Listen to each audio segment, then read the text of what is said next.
So if you're out there turning a wrench, pulling a plow, or wiring up a building, running pipe, or welding out in this brutal summer heat, you guys know what hard work looks like.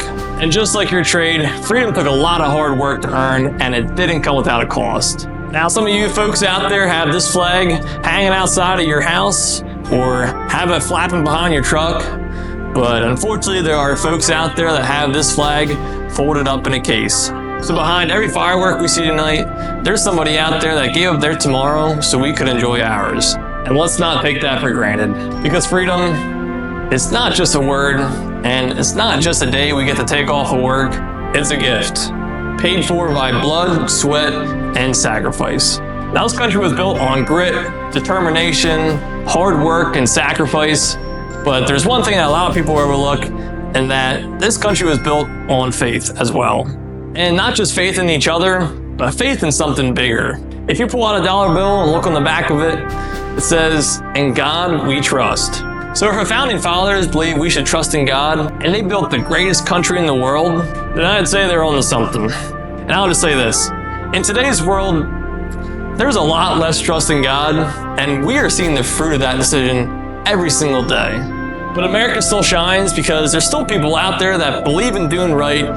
They stand firm in their faith, and they're trusting in something bigger than themselves. And America still shines because there are still people out there working hard every day to make this country the best country it can be. So me personally, I wouldn't trade this land, people, or this flag for anything in the world. And I sure wouldn't trade my faith in the one up above for anything this world has to offer. So to all you working hands out there in America, and to all you out there that still believe in grit, grace, and God, thank you for making this country the best country in the world.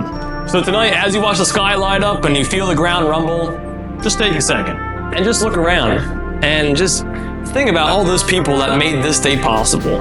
And think about the freedoms and blessings we are surrounded with every single day. And let's not take a single one of them for granted.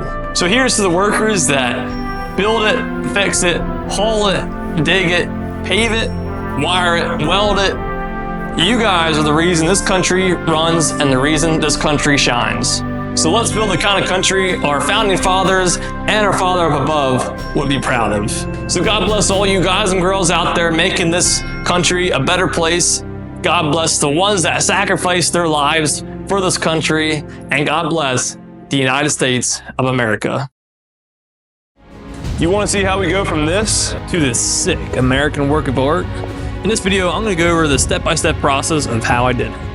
Alright, so to start us off, I'm just going to be chopping off the ball here of the hitch, so I have something to weld the pipe to for our flagpole. So now that we got the ball cut off and our hitch is all nice and flat and prepped, I'm going to start prepping and putting a little bevel on the pipe that we're going to be welding to it. Because this weld is the only thing holding this pipe from flying out of the back of the truck that this thing's going on and killing somebody. So we're taking extra steps here to prep this thing so it's nice and solid. So basically, I'm just figuring out the OD of this pipe so then I can mark out where the outside of the pipe needs to be on the hitch in order to have it be center on it. Once we got that marked out, it makes it way easier for me then, because since I'm fitting this by myself, I can just take the marks that I have on the hitch here and line them up with the outside of the pipe, and then I'll know I'm nice and center on the hitch, and then I'll tack it. Once I have one tacked on there, I'm going to go about squaring this thing up and making sure the hitch is level and square with the pipe. Now I'm going to do everything in my power to keep this hitch level and square to the pipe, because you can have the prettiest weld, but if this thing looks crooked going down the road, no one's going to care what your weld looks like. Now, since I'm welding a stainless pipe to a steel hitch, I'm going to be using 309 wire, so we don't run into any issues with the weld cracking. As you can see here, I'm only welding a quarter of this at a time and then flipping it to its opposite side to evenly weld this thing out and distribute the heat. That way I can keep this thing from pulling as much as I can. Now, even though you take all the precautions you can to keep it from pulling, it's not always a guarantee that it's not going to pull one way or another once you get done welding everything. So it's always a good idea to just check it after you get done welding it, just to make sure nothing pulled. Now, in this situation, it's a good thing I did check it because the one side did pull here. So I'm just going to add a little bit more weld on that side to pull it to where it needs to be. Now, this starts to get into the weeds of metal distortion and keeping things straight and pipe fitting and all that. So I'm going to make an entire video going over this process of fitting things up and properly welding them out and how to fix welds and parts that have been warped. So make sure to stick around so you don't miss that video.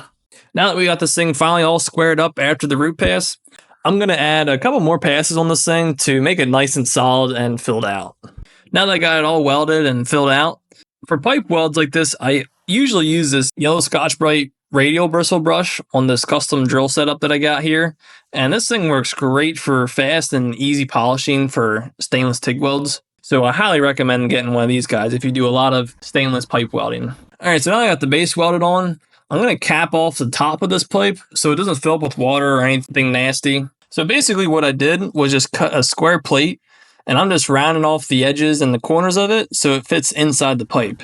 And once I have the edges grinded so it fits in there good, I'm just going to tack this thing up and weld it out. I also use that radial brush to polish the end of this too, just to give it a nice look. All right, so now that all the welding is done, I'm going to start drilling out some holes here for the eye bolts so we have something to clip our flag to. As I'm marking this out, I'm using this fancy center punch guy here just so I can get two marks directly opposite of the pipe to each other.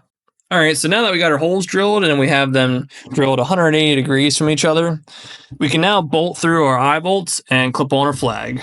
I also took that radial brush and polished the whole pipe so it gives it a clean and uniform look. And I think all in all, it turned out pretty freaking awesome.